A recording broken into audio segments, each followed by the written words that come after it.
வணக்கம் மக்களே. தமிழ் சினிமாவில் இசைஞானி இளையராஜாவின் பாடல்களுக்கு தனி மவுஸ் என்றே சொல்லலாம். அந்த வகையில் ஆரம்ப காலம் முதல் தற்போது வரை அவர் தமிழ் சினிமாவில் முன்னணி இசையமைப்பாளராக ஜொலிக்கின்றார்.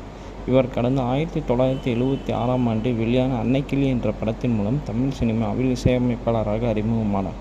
இந்த படத்தில் இடம்பெற்ற அடி ராக்காயி மற்றும் மச்சான பாத்தீங்களா ஆகிய பாடல்கள் நல்ல வரவேற்பை பெற்றது. இதனைத் தொடர்ந்து 3 வருடங்களில், அதாவது கடந்த 1979ஆம் ஆண்டில் தன்னுடைய 100வது படத்திற்கு இசையமைத்து முடித்தார்.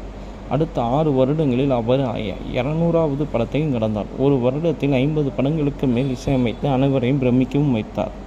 இந்நிலையில் இசைஞானி இளையராஜா ஒரு பைசா கூட வாங்காமல் இசையமைத்து கொடுத்து ஹிட்டாக்கிய படங்களும் இருக்கிறது. அந்த காலத்தில் அறிமுக இயக்குநர்களாக வந்த பி. வாசு, சங்கிலி முருகன், மணிவண்ணன், பொத்தன் ஆகிய அவரிடம் சென்று தங்கள் படங்களுக்கு இசையமைக்குமாறு கேட்டுள்ளனர். இதற்கு ஒப்புக்கொண்ட இசைஞானி ஒரு பைசா கூட வாங்காமல் அவர்களுடைய படங்களுக்கு இசையமைத்தும் கொடுத்தார், ஹிட்டாக்கினார். மேலும் இந்த தகவல் தற்போது சமூக வலைதளங்களில் வெளியாகி ரசிகர்களிடையே வியப்பை ஏற்படுத்தி உள்ளது.